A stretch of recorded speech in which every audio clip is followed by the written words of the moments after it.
Emirimu n'obugagga biva mu nsomesa. Abato n'abakulu tubaaniriza mu masomero ag'abawala n'abalenzi, ab'ekisolo n'abava awaka. Light Secondary and Vocational School Bulenga, Light Primary School Bulenga, Light Nursery and Daycare Bulenga, ne Light Polytechnic and Business Institute Bulenga. Jjinja limu likuba ennyonyi bbiri.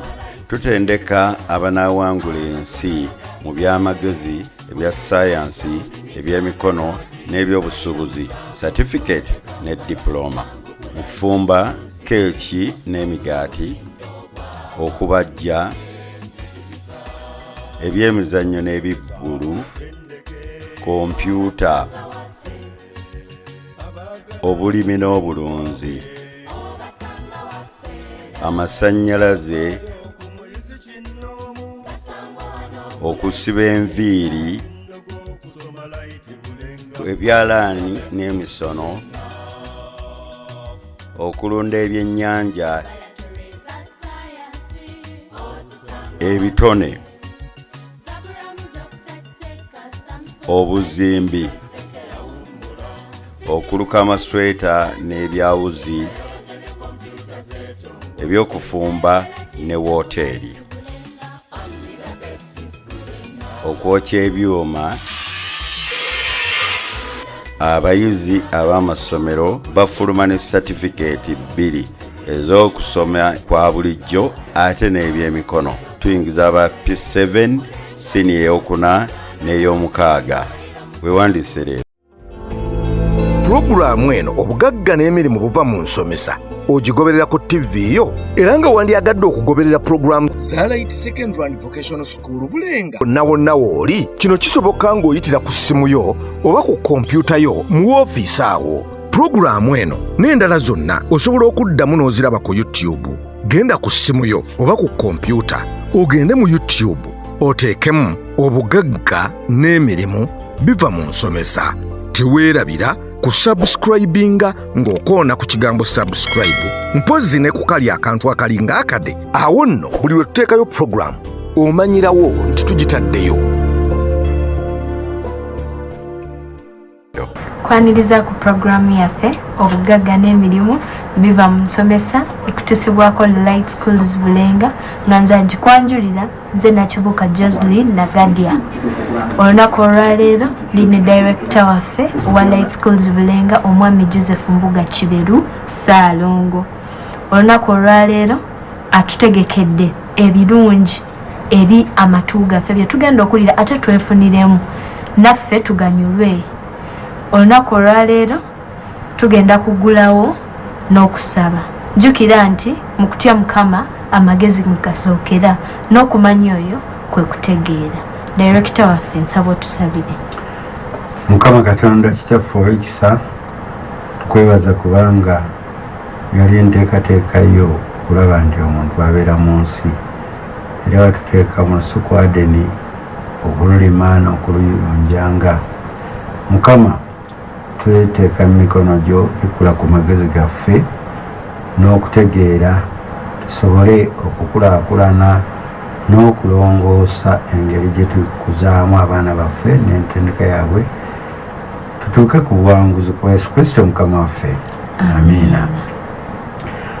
Olwaleero ekyokuyiga ekyenjawulo kye tulina kigamba tukyagenda mu maaso n'omukwe gwaffe gwa pulogulaamu yaffe eno obugagga n'emirimu biva mu nsomesa nga ekyokuyiga ekyenjawulo olwaleero kigamba nti obukulu bw'enjigiriza ng'etabikiddwamu okutendeka abantu mu bya bizinesi.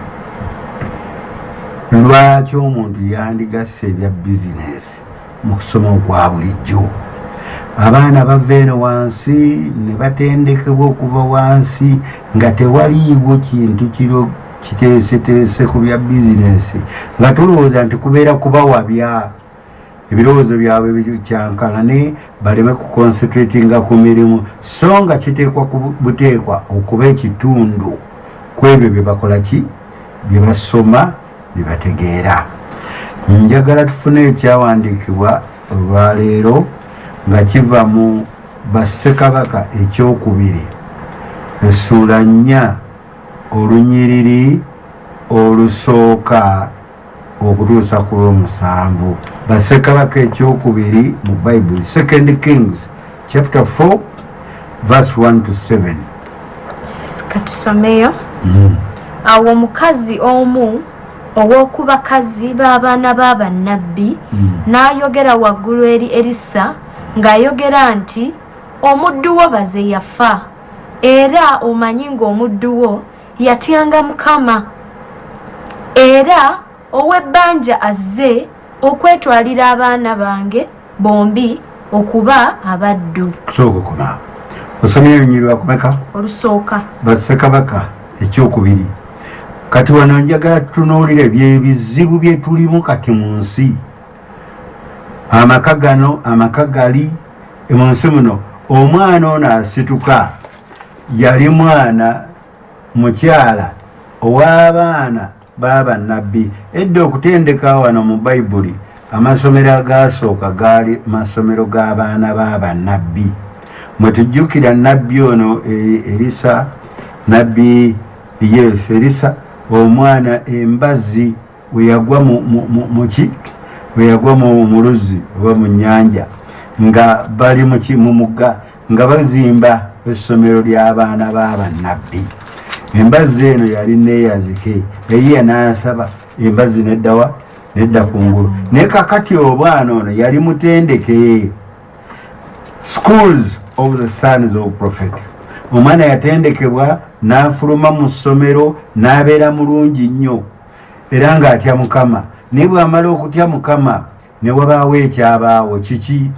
Agamba wano olusooka, omukazi najja n'afukamira eri n'ayogerera waggulu eri Erisa ng'ayogera nti, omuddu wo baze yafa, era omanyi ng'omuddu we yatyanga Mukama, era ow'ebbanja azze okwetwalira abaana bange bombi okuba abaddu. Ensi eno gye tuyina amabanja nno gatambuza abaana.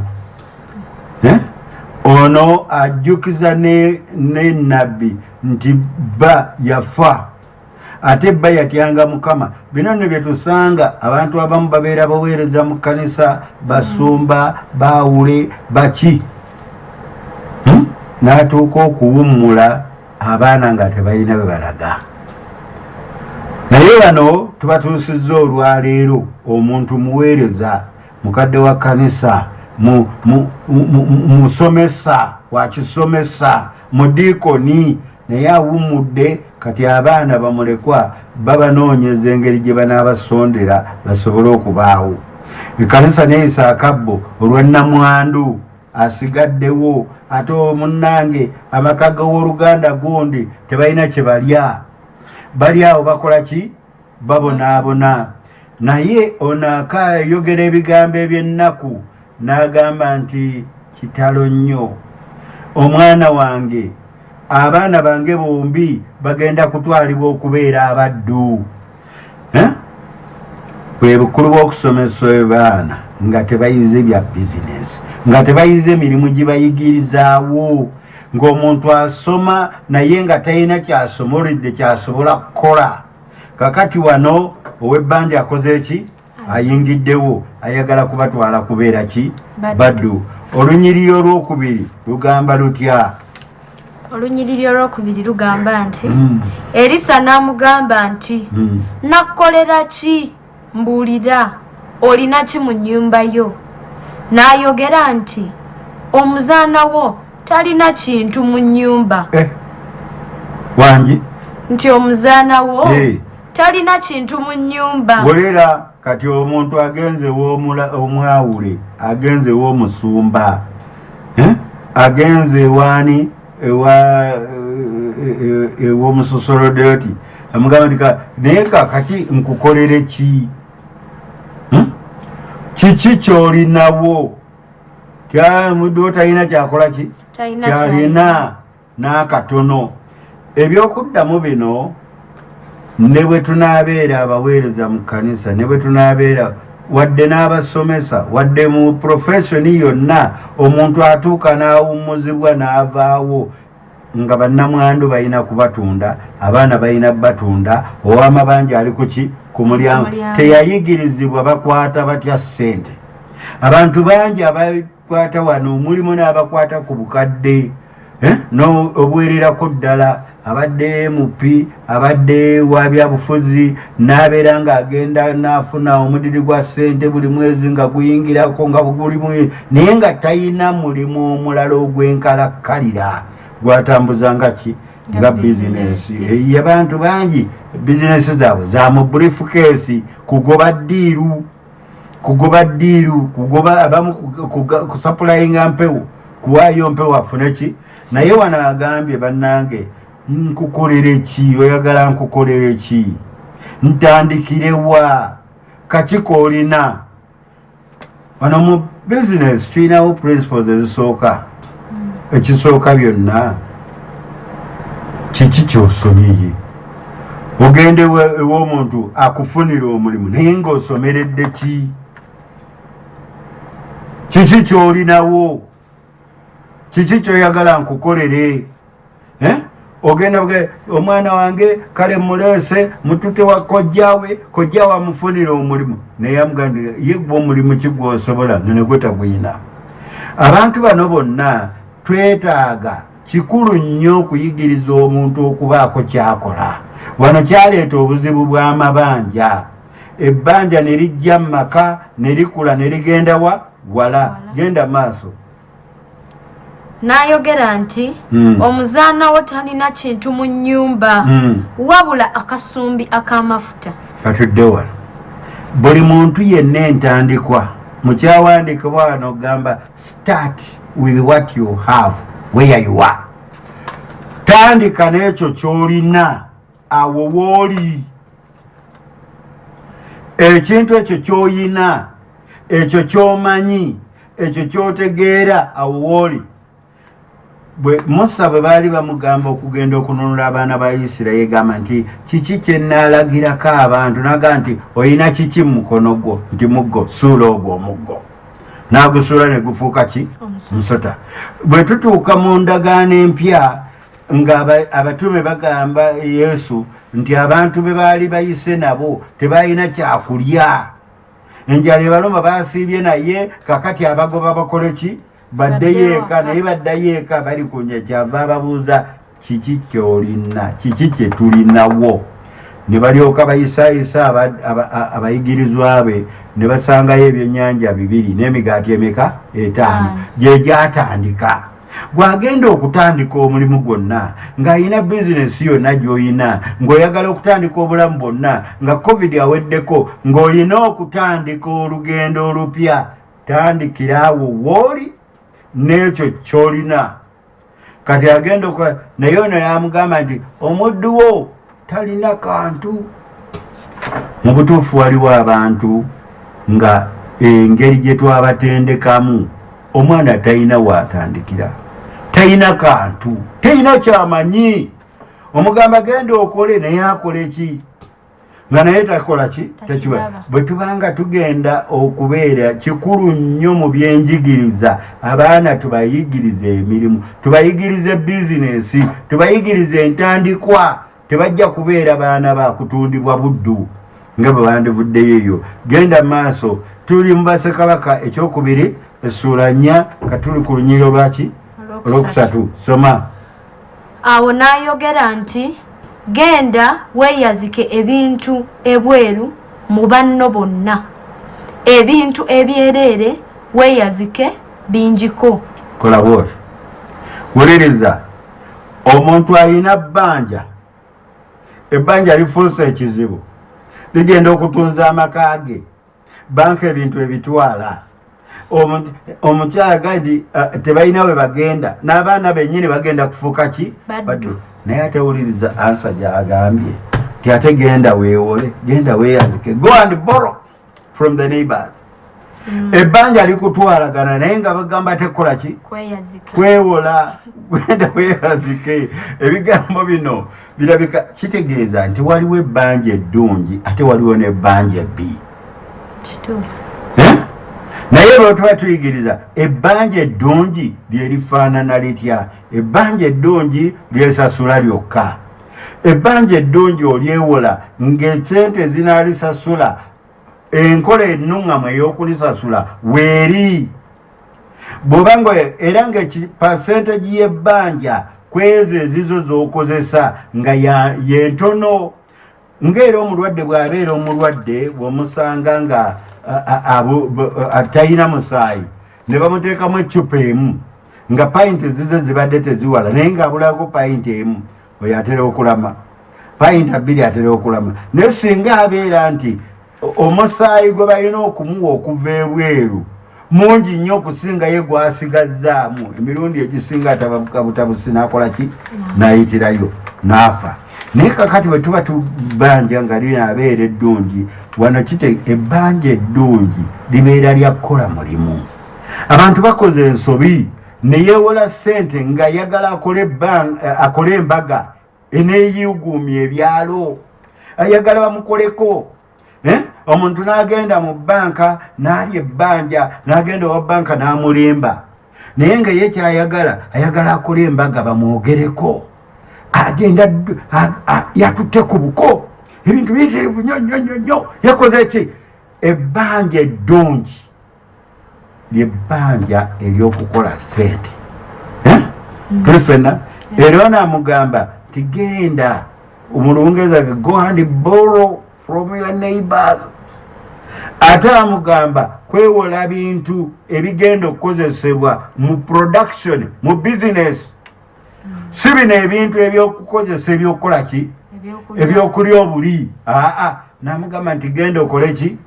Genda weeyazike ebintu ebikalu ate bingi nnyo byogenda okukola ki? Okukozesa. Genda maaso olunyiri okuna awo n'oyingira weggalire ggwe ne batabani bo ottululire mu bintu ebyo byonna otereke ebijjudde. Wuliriza, waliwo ebintu bya mirundi ebiri. Abantu abatendeka obulungi bakola wamu n'abaana baabwe, basobola okukola nga family business. Ono amugambye kati obuzibu obuliwo wano n'ono wagenda kabe kasinge omwami oli ng'akyali mulamu nga tannafa yali asobola okusasula amabanja ge, yali asobola okuyimirizaawo amabanja, yali asobola okuyimirizaawo amaka. Naye taata bw'amala okufa n'ava mu nsi n'alyoka abeera nga nnamwandu ono yali nga ye takola, yabeeranga waka n'alinda ez'akameeza n'akola ki ebya buli ngeri. Obuzibu bwe tulina wano olwaleero kati tubulabye nnyo mu kiseera kino ekya lockdown. Ekiseera kino omuntu eyalindanga omwami akola aleeta awaka, omwami bw'abanga takyasobola kukola amaka gali mu buzibu. Abaana nga balinganga balinda bulinzi ki ebigenda okukolebwa awaka, bo nga tebeenyigiramu mu kukola, galeeta ki? Obuzibu. Abaana abaffe be tulina abamu abadde basoma mu masomero nga tebayigiriza ku byakulima n'okulunda, ebintu ebituyimirizaawo kati byakulima, byakulunda, ebyemikono. Sooka weebuuze ku bwenna ali wano alaba puroguraamu eno, tunuulira ebintu ebiri mu nnyumba ekitaakolebwa mu mikono kiki? Ennyumba yazimbibwa muzimbi, omukomerezi n'akomerera, entebe z'olinako zaava mu mikono. Tuli ffenna sofa set eyo muweeyagalira ya vocational ya mikono. Bw'ogenda mu taapu mufumbira amazzi ago agavaayo gaaki ga bya mikono. Naye ggwe oyagala omwana owuwo akule nga tasobola kukola bintu bya mikono, olowooza nti bya kisiru byaba musomo gwalema. Ku mwenna wabeewo mpa ekyamagero agambe nti ye mu nnyumba mwali n'ebyo byakozesa tebyava mu vocational, tebyava mu mikono. Emmere gy'oli eva mu ki? Kukola na mikono, kukola naki n'emikono, emirimu emisomerere. Bajja ab'amazzi bonna bali awo mu nnyumba. Naye agamba nti omwana wange tusiba kubawa masimu, abalala tetumanyina kumanya oba WhatsApp bakoma ku ebyo bye babagambye bye banasoma eri mu kibiina tebadda mu bino ebirala ebyawugulaza tugendeko ku channels ezimu internet bayina network ezimu nga zibonona nabuki nabwonoonyi naye agambye nti yes awo namugamba nti yingira mu nnyumba yo weggalire n'abaana bo mutandike production mutandike okuttulula ne bajjayo yamugamba nti bw'oba okola enteekateeka ku luno kola ngazi yamugamba nti ebintu byogenda okukozesaamu ensuwa ebidomola amatogero leeta biki bingi kati awo bali obuzibu abasinga obungi bwe tugenda okukola pulaani tukola nfunda bw'oba ozimbye ennyumba nga yamaka n'ozimba ekisenge nga kya futi 8 ku 8 onogula double bed ogirowoozaako mu kisenge kyo muyinza okugenda wardrobe wali mu kisenge munagenda bwawa nagenda ku side door dressing table nagenda wakati buli lwokola pulaani yo nga nfunda bweti pulaani nga ki nfunda mwana wange kakubeere kulya tukeera enkya omukristaayo n'asaba tusaba mukama otuwa emmere yaffe eyaleero bw'obeera muwuulu ofuna mmere ya muntu ogwo bwe mufuuka ababiri ebeera yabaki bwe mufuuka famire y'abataano katonda emmere ategeera yaki ayina obuvunaanyizibwa nga bungi ng'obwange bw'obeera ng'obuvunaanyizibwa ku bantu 2,000 era mukama emmere akuweya abantu 10,000 meka nga twasabye yaleero kati ye abazaamu wali n'agamba nti ono obuvunaanyizibwa bw'abantu 2,000 era emmere ampayo abantu 2,000 n'otambuza omulimu naye plan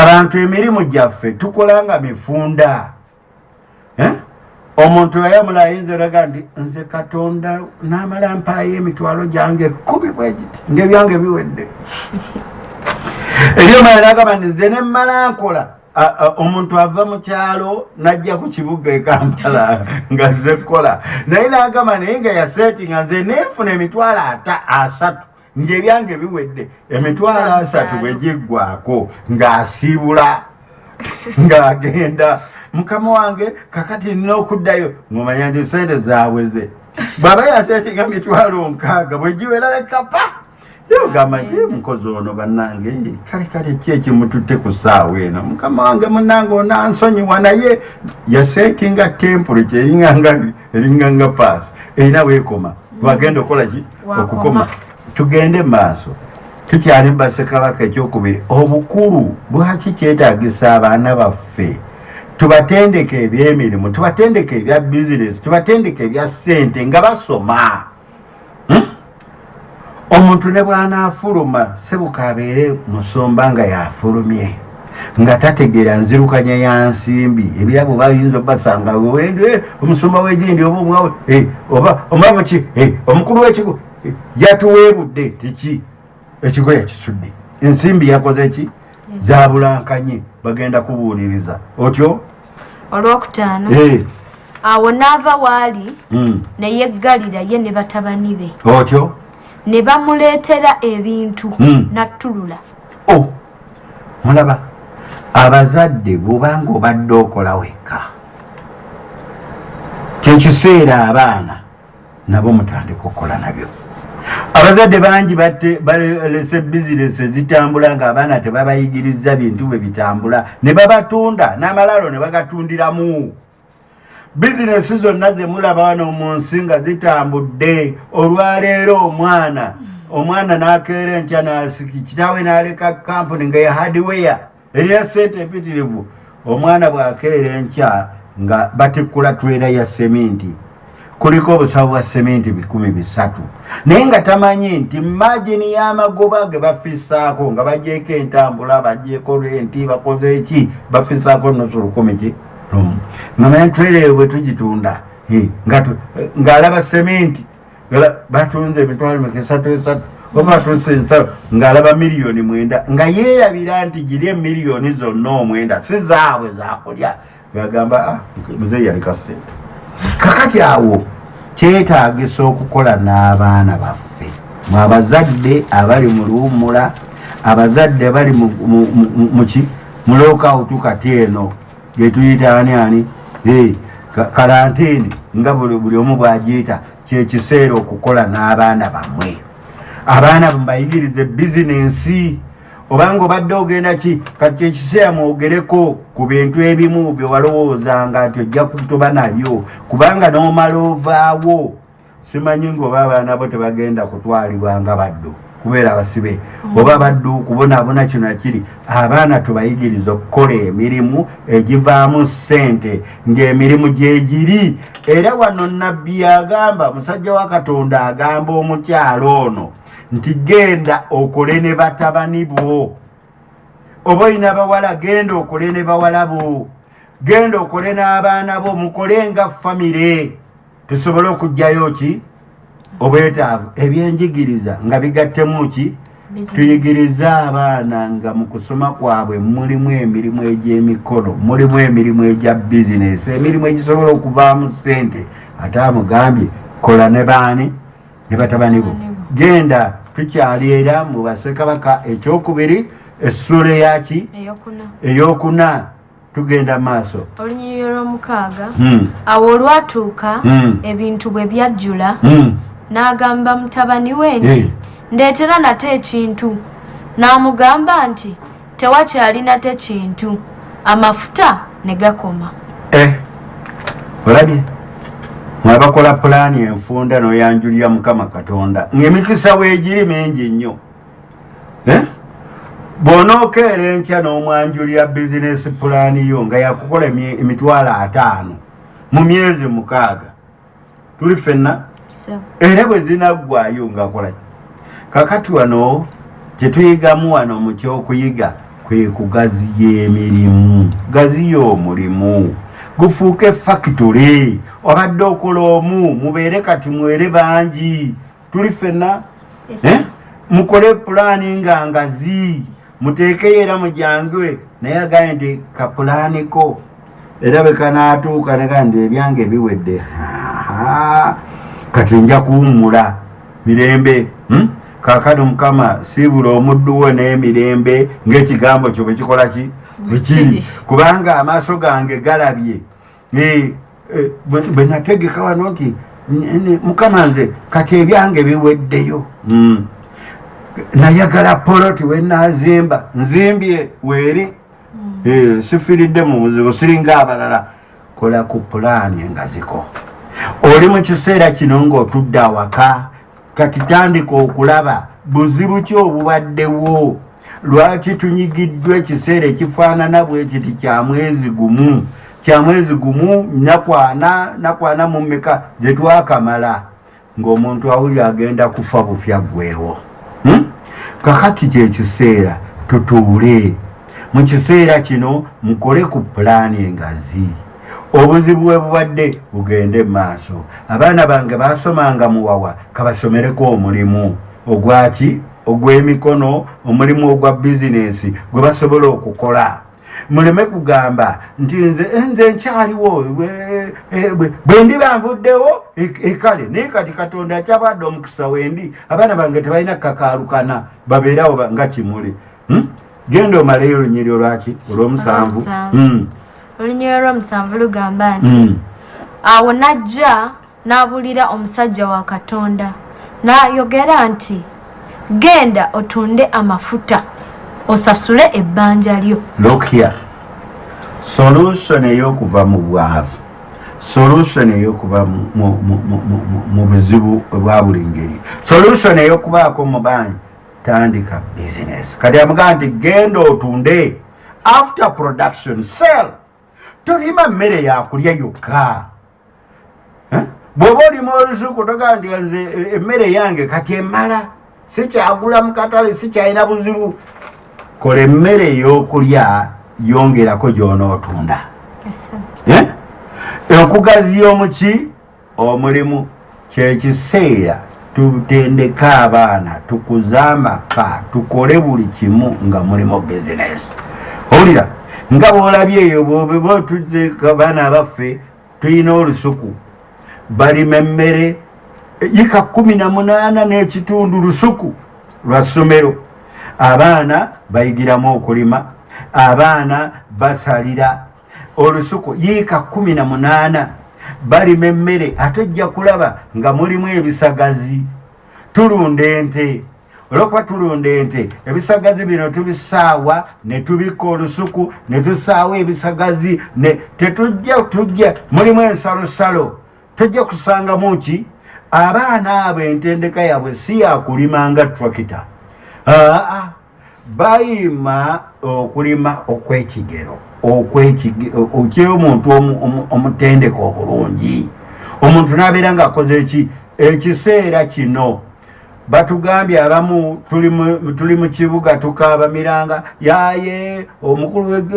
pulezidenti sebo pulezidenti tuyambe tetuyina mmere naye ng'ensiko bw'otuuka bw'otunula Uganda percentage ey'ebintu ebitalimiddwa ebitavaamu magoba esusse obuki obungi abaana tubatwale bayige okutunda ebintu abaana abewaffe abebulenga tubatwala ku myoleso tubatwala mu sho erugogo tubatwala mu pewosa tubatwala ne bagenda bayiga okunoonya obutale era ndowooza kinaba kisolose katubaweeyo akadde abaana bano babalage bye bakola mu myoleso nga banoonya obutale basobole okugyamu ssente obugagga n'emirimu obwavu okulemererwa kwonna entendeka gye tutendeseemu abaana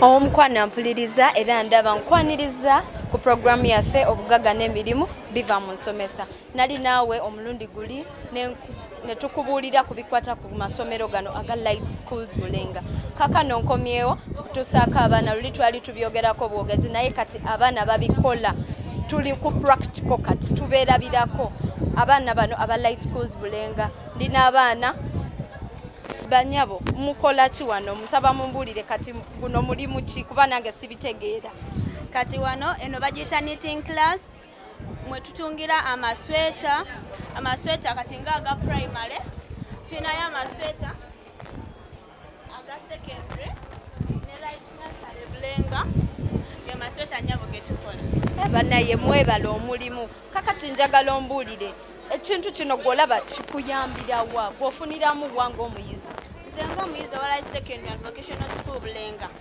kati ngenda kumaliza senior for this year era bazadde bange bansuubiza okungulira machine ng'omuyizi wa knitting kati mu baaka ngenda kuba nkola amasweta era nga nsaplayinga abantu abalala banaye webale nnyo ninawo omuyizi owa primary oli mu class primary 6 mwana mulenzi naye ali wano ku knitting banaye temwesulirayo gwanagamba mwana mulenzi naye era naye abikola njagala ombulire gwolaba ogenda omulimu guno gwa knitting gugenda kutuusaawa omulimu gwa knitting gugenda kutuusa tugere mama wange ayinza okungulira kino ekyuma kati nengenda nentandika okukola amasweta gana amasweta ga primary ne secondary nentandika ogatunda mu masomero amalala nefunamu ssente kale webale nnyo kakati amasweta mukola ga primary na secondary yokka njagala ombulire temusobola kukola amasweta gano amalalawo oba otuwadde order tusobola okukolerayo banaye abaana be bano Light Schools Bulenga mubalabye aba knitting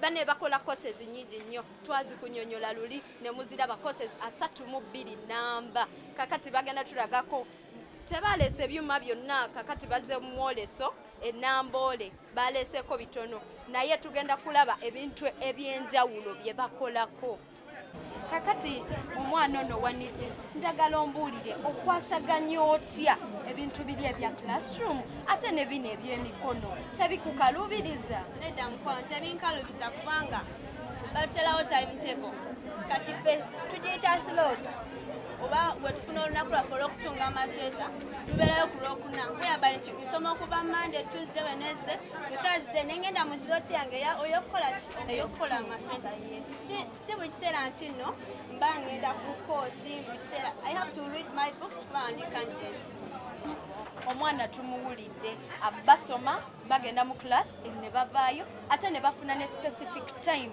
ey'okugenda mu courses tebamala budde bonna nga bali mu bino abazadde abamu mubeera mulowooza nti abaana kati bakola double curriculum agenda kuggwera eno nga bwaggwera muli bambi tebibamenya omwana nga bw'atunyonyodde kakati njagala kubuuza ono omulenzi kubanga kyewonyeza lwaki gwe wasalawo knitting?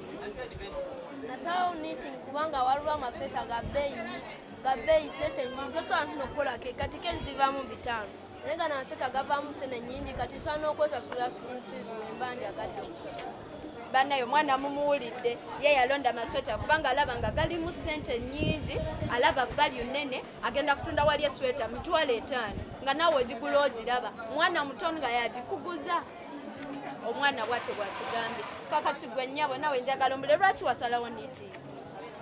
Knitting nakyagalako abasomesa baye balungi nyangu yakwiga oba okiwadde obudde nakyagala ngazi ye yakyagala nti nyangu yakwiga ate n'abasomesa abategeera ate ekintu kiri practical si bya bino bikufiira mu bitabo kiri practical naye atuukayo wali ng'akirabako nga kimwanguyira okuyiga kakati eri tuvuddeyo mu banniitingi tuuse wano mugiyita batya banaye leather tanning abaana bakola engatto ze kyansuseeko dda nze nange sibitegeera oba nange joininge ngenda kujoininga mbasuubiza kakati ndi wano n'abaana aba leather tanning sebo njagala oyongereko eri abantu tubulira amanya go klasi yo byosomerera. Amanya agange bampita agaba Michael Jasper era ndi mu kibiina eky'omukaaga ku Light Secondary Vocational School Bulenga era nze maaso eyo niraba okubeera lawyer newankubadde era njagala okubeera lawyer naye sinamu bino ebyemikono bye tukola kati ngaffe tukola engatto tukola ebintu okuva mu leather materials tukola MCB tukola engatto zino sandals zino westi close shoes westi tukola wallet buli kimu tubikola tubikola wano banange omwana wuno atunyonyodde ebintu bye bakola ebyenjawulo tuli wano mu mwoleso nga bwe nababuulidde omwana ono atugambye nti ayagala kubeera lawyer naye tekimukugira kuyiga bya mikono era afaayo nnyo okubikola kati tojja kwewuunya nnyo ng'omwana ono musanze mu myaka ng'etaano egijja ng'alina edduuka lye ery'engatto nga ddene nnyo ate nga mujja agendayo muguleyo engatto bakola engatto ez'enjawulo sandozi nga bw'atunyonyodde engatto ezisoma kati njagala omuli akagatto nga kano kaba kasente engatto ng'eno nga wotera kubanga fa bagyekolera kati tubala matirio ne tuba ne leba waffe kati engatto ng'ene banga mitwalo ebiri nga bweti kati ate zino ezisoma zine kati engatto esoma kati engatto y'omusajja jukera engatto naye ya leather kati engatto ya mitwalo 7 abaana babano ba entrepreneurs kisinzira ku size yo gyoyagala ne fashion yo gyoyagala kakati mu supply nga nyinza okujja n'embagamba nti kati njagala zino payers bwe ziti ne muzikolera bakinkolera kakati njagala okukubuuza bino mbirabye how do you balance okwataganya otya ebya classroom ne bino ebyengatto era kigambibwa there is time for everything kati era wabawo akaseera kukogamba kati kana kaseera kankolemu bino then kana kaseera ngenda kola my vocation that's why so balance ebintu nga bigenda osobola okukola kino n'okola ne kino kati wenzira nenkola engatto kati ngenda kana kaseera kakola ngatto akaseera kakola ngatto naye ate nesijja kwerabirayo nja kuddayo nkoleta emitego yange nga mpekala kaseera kakusoma bitabo that's why so be balancing omwana wuno atunyonyodde kati kino ekyuma mukikozesa ki kino ekyuma bakiyita weaving machine tukikozesa okutunga zino pattern zino nga wezawezi tukozesa okutunga era kyekyuma west wano wetukolera ekibu kino engalo nebanga faanayo bate tukolamu design wezitu kale oyo wuuyo atunyonyodde ku bya leather tanning waliwo era n'abaana abalala baabano bakola engatto ne tica waabwe wuuno wano abadirectinga omwana si bya tabasuulidda abeerawo n'abayamba kati bakola carpet si kuziteekamu mu ngatto era baabano bazitukubira tukyali ku programu yaffe obugagga n'emirimu biva mu nsomesa era nkutuusako Light Schools Bulenga nabakugamba luli Light Nursery Nursery and Daycare Bulenga, Light Primary School Bulenga, Light Secondary and Vocational School Bulenga, wamu ne Light Polytechnic and Business Institute. Tuvuddeyo eri tulabye leather tanning, tulabye knitting, kati ndi wano n'abaana abato abakola hair dressing and styling. Bana babano bato mubalaba ba Light Schools Bulenga. Nyabo nsaba ombulireko amanya go gwani oli mu class ki ombulire n'ekyo kyofunamu okola hair dressing. Amanya gange nze Namtebi Shinatra ndi mu senior 2 nze hair dressing mwagala kozi mpulira bulungi we ndaba omuntu nga anyumye ng'ate nze yamukozeeko I feel good nakubadde njagala kubeera lawyer ne I feel good nga ndabye nga omuntu like she's looking good nga nze amukozeeko. Omwana wuyo atubulidde awulira bulungi ng'alaba omuntu nga yamukozeeko ng'anyirira kakati nyabo nange bwe najja mugenda kunziba ngenda kujja ate ngenda kunoonya ombulidde erinnya lyo gwe Shinatra. I'm speaking to this young girl, Light Primary School Bulenga. Tell me your name, tell me why you why you want hairdressing, why in particular hairdressing? My name is Ayot Sharon. I am in primary 6th class. I learn in Light Primary School Bulenga. I like this hairdressing because if I see I have plaited somebody's hair, I see him when it's beautiful. Okay. That's why I like it. Okay, you do only the plaiting, you don't do the hair cutting. I don't do that. You only specialized in hairdressing. Bana abana mubawulira, abana bana ye yadala. What do you tell those other students there at home? Say something to them. The ones that are not studying, the ones that don't want to do the vocational part. My dear friends at home there, I advise you to come and start. They should come and join you. You should come and join me and we should head higher.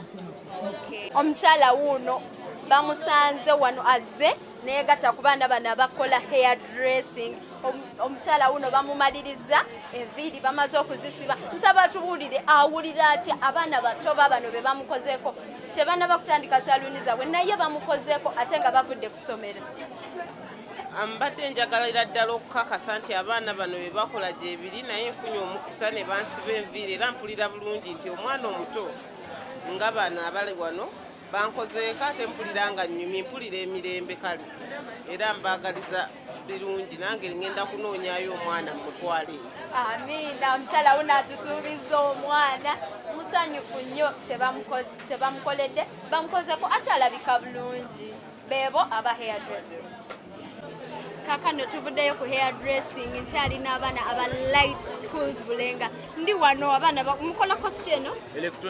Electronics and baabana baana bakanika byuma. Nze simanyi nawe bakwata byuma kubikanika naye abaana baabano abato abakuguse mu kintu kino kyakatandikawo naye kati obalaba nga bye bakanika babitegeera. Njagala ombuulire ssebo amanya go gwani ne class gy'olimu? Amanya nze Katerega Leonard ndi mu senior 4 C. Ali mu senior 4 naye wuno asoma ebyemikono. Kati lwaki wasalawo okukola electronics? Nasalawo okukola ekintu kino kubanga nakimanya nti abantu abamu twesugulira ku kintu ekimu ningamba kangende nga ngesa emikisa gyange. Nsi eno gye tulaba kulaakulana mu ngeri yonna tufune omulimu ku myaka emito nga gino gyennyini. Kakati sebo nawe nsaba otubuzeeko otubulire class yo ne lwaki okola electronics? Amanya gange Zemajoga James Regan nga ndi mu class ya senior 4. Ekintu ekyasinga okuinspiringa okukola ebintu bino nga ndaba nti oyinza okumaliriza okusoma senior 6 kati nga tunagenda ku university n'ogamba nti nasoma electronics n'obanga olwedde ofunyewo omulimu gw'ogira ng'okola then nga bw'osoma ne ku university kati ogenda omaliriza university olwedde ng'olina ebyokukola bingi. Omwana wuno agambye nti yajja agenda okumala university ng'ayina omulimu gwe yeetandikiddewo era mu electronics. Kakati mukanika biki? Nsaba mubuulireko abantu biki bye mukanika.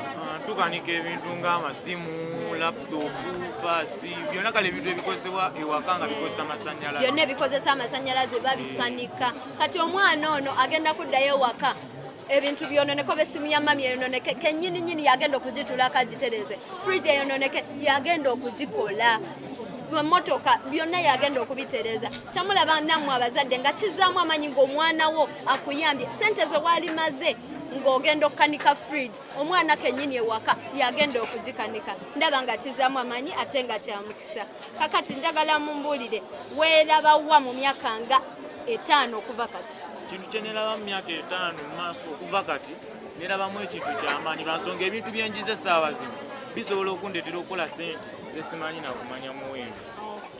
Kakati nawe njagala ombulire weerabawa osuubira kukola ki mu myaka 5 egijja? Kati mu myaka 5 egijja neraba mu dokita omukugu naye ng'ate alina factory ey'amaanyi efulumya amasimu amapya ag'omulembe. Omwana wuno atusuubiza factory nze nja kukunoonya nzikubuuze atusuubiza factory agenda kutandikawo factory ey'amasimu naye nga musawo ekintu ekyo kyamaanyi si bya kubeera musawo busawo kyokka ng'olinda kunoonya mulimu ogende waba mu malwaliro amanene ng'onoonya emirimu. Omwana wuno musawo ate ng'agenda kutandikawo factory ekola amasimu. Bannange twavuddeyo eri mu electronics nkutuusaako abaana babano batabula keeki nze bulijjo simanyi nti ne mu keeki tuteekamu amata nkirabye kati omwana wuno muto akuguse ali mu kutukolera keeki. Baby, buuzaako ku bantu, tell us your name, your class, and why in particular Rachi walonda kola catering. Amanya gange nze Nangalizo Nita ndi mu kibiina eky'omukaaga nalondawo okukola bakery kubanga if wobanga oli mukugu tekikukaluubiriza obeera osobola okukikola kati nze nkitandise ndi muto wennaakula awo nga ndi ku yunivasite mba nsobola okuva ewaka neŋŋenda n'ensoma nenvayo ssaawa zange 10 neŋŋenda nenkola keeki nenzitunda nenfunamu sente zisobola okunkolera byenjagala gyensonga lwaki nalondawo bakery. Omwana wuno ayagala asome naye nga yeeweerera atugambye nti wanatuukira ku kampasi ng'agenda nasoma ate n'addayo ewaka n'akola keeki zino n'azitunda n'abewaka n'abakolerako. Nyabo njagala oyogereko eri abantu, tell me your name, tell me your class, ne Rachi okola catering bakery. Amanya gange nze Namugenyi Alexandra era ndi mu senior 3C. Ensonga lwaki nkola bakery eri nti ekintu kino ekya bakery nakyagala kuvaako nga tutulira abantu betukale newunya iye ngandaba ebitu binene kati gwaliwo neŋŋamba nange lumu njabbeko kati ate omukisa nenkulaba ate nga kuze ku ssomero lyaffe nga batugambye bagenda tandika okusomesa neŋŋamba kangende nsome. Kakati njagala ombulire gwe weerabawa mu myaka 5 okuva kati olaba ogenda kuba otuuse ku ki? Nze neraba nga ndi mu kusomera mu ssomero ly'abasawo ate ng'ewaka nina kafe yange ekola bulungi. Jajji kubanja kafe ogitusuubiza ngenda kunoonya nja kunoonya ondage kafe eyo gy'otandisewo banenze bulijjo banensimanyi kati bino bikiŋŋaano bulijjo simanyi nawe bakola keeki tulya buli naye abaana babano bakuguse ate bato abaana bagenda kutusaka kati wano tulaba engeri gye bakolamu ate wano ninawo abamaliriza abaana babano bamaliriza keeki zizino kati omwana wuno wa primary abaana bato naye ebintu babikola ate nga nammwe mukimanyi nti abantu abamu muli eyo muli bakulu naye nga temumanyi nakubikola nammwe mugula bigule nga nze naye nange ngenda kujoininga light second ngenda kujoininga light polytechnic mbiyige kakati nyabo njagala otubulire klasi yo amanyago oyogereko n'abantu. Amanya gange nze Nakaziba Maria ndi mu senior 2. Ensonga lwaki nakola bakery wennaakula njagala ntandikawo bizinesi yange nga nkolewo bakery ngaekola emigaati nga supplyinga around the world. Omwana wuno ayagala kusupplyinga nsi yonna tayagala nakusupplyinga Uganda yokka kakati abali eyebweru mutulinde nayo tubireeta. Omwana wuno wa senior 2 agambye yalonda bakery kubanga ayagala atandikewo bakery. Kakati mu byosoma mu class oyagala kubeera ki? Njagala kubeera engineer. Omwana ayagala kubeera engineer naye tekimulobera kujja kuyiga kukola keeki zino n'amanya nti munnaye keeki bateekamu kirungo bwekiti okuwooma bweti bateekamu bwekiti. Abaana babano bebi wa primary jankubuuzeeko jangu obuze ku bantu njagala ombulire klasi yo n'ensonga lwaki gwe okola bakery. Amanya gange nze Naltaya Feva. Nze bakery najagala kuba buto nga neewunya abantu keeki bazikola batya nesalawo nange njige era nenjoyininga Light Primary Bulenga. Omwana ono wa Light Primary banaye abaana bato temubateekayo. Omwana omugulira ice cream, omwana omugulira keeki naye tomugamba nti nno bagikola bwe bati. Banaye baana mubaleete babiyige. Kati ono omwana agenda kuddayo ewaka. Olina baganda be waka? Abakulu n'abato?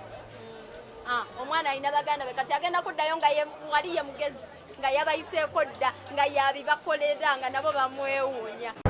Yes, abaana mubalabye abato abakulu bonna nga benyigira mu mirimu egy'ebyemikono egy'omu mutwe.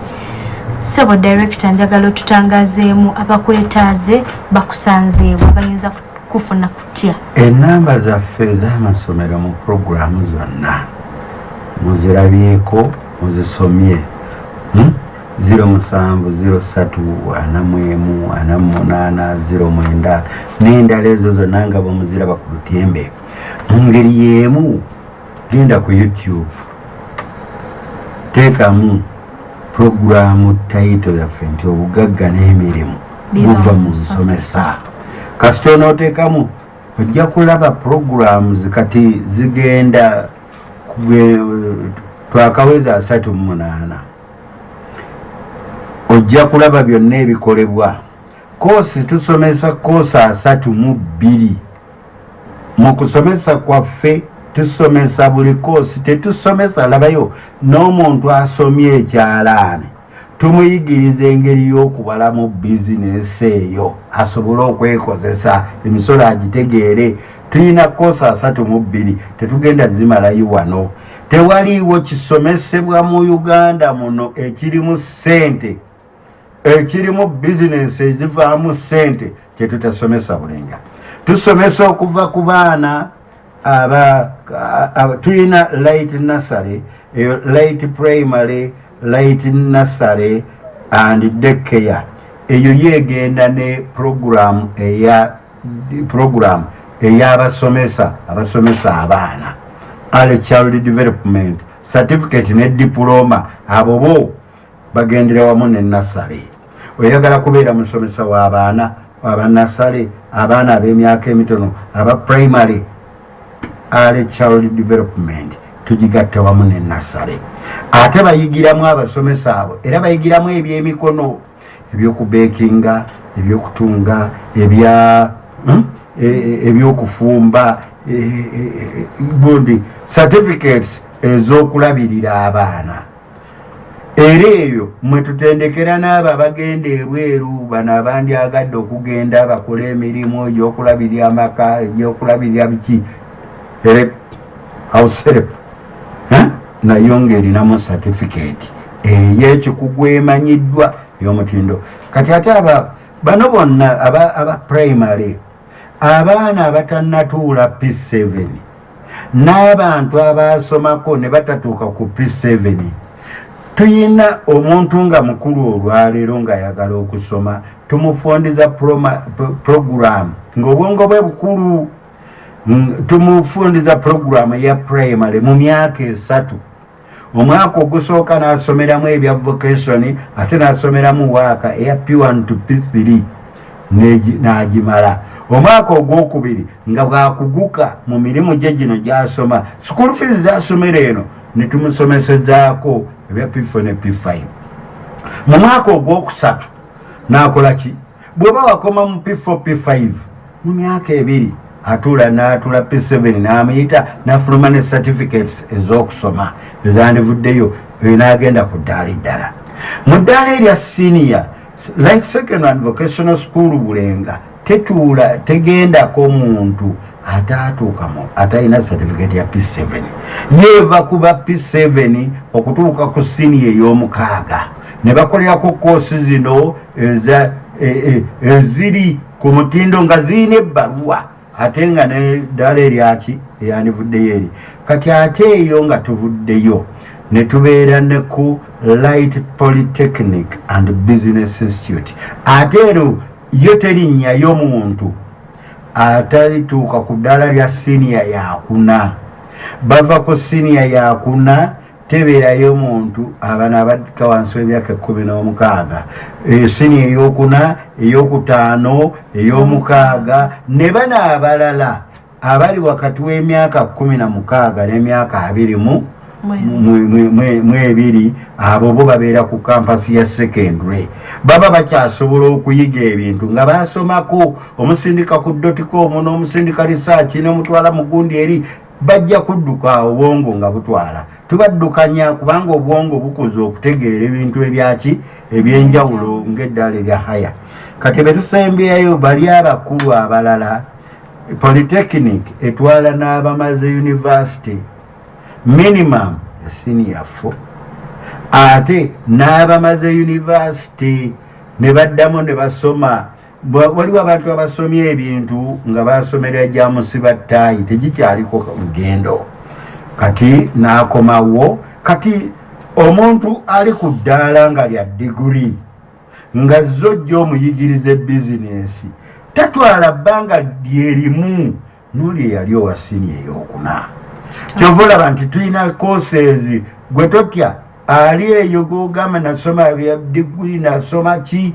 natomera mujje tubayigirize tulina course waliwo abalina obusobozi okutuula ebigezo ebya certificates intano mu myezi 3 gyokka myezi 4 n'aba weekend program nabo babeerayo eyo mu Light Polytechnic and Business Institute waliwo subjects n'amasomo ge tusomesaayo naye ffe tusomesa ebyemirimu egiriyo egivaamu ssente ate nebya business ebisobola okwekozesa tetwagala kwongera ku muwendo gw'abanoonya mirimu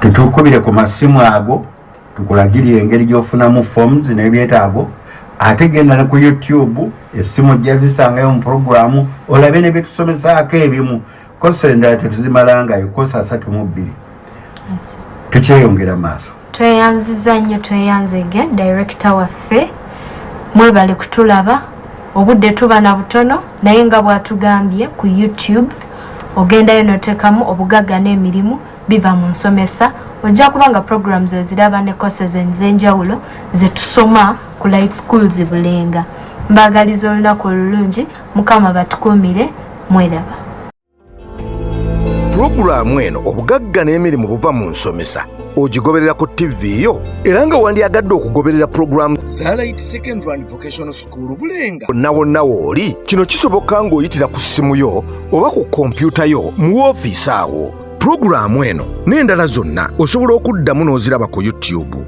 genda ku ssimu yo oba ku kompyuta ogende mu YouTube oteekemu obugagga n'emirimu biva mu nsomesa teweerabira ku subscribinga ng'okoona ku kigambo subscribe mpozi ne ku kali akantu akalinga akade awo nno buli lwe tuteekayo programu omanyirawo nti tugitaddeyo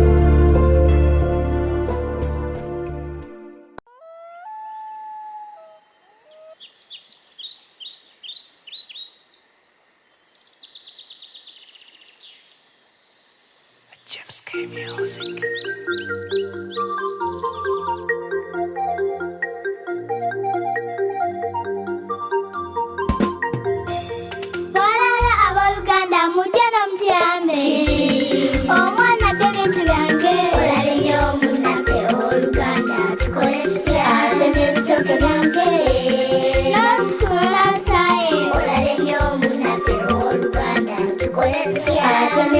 Byange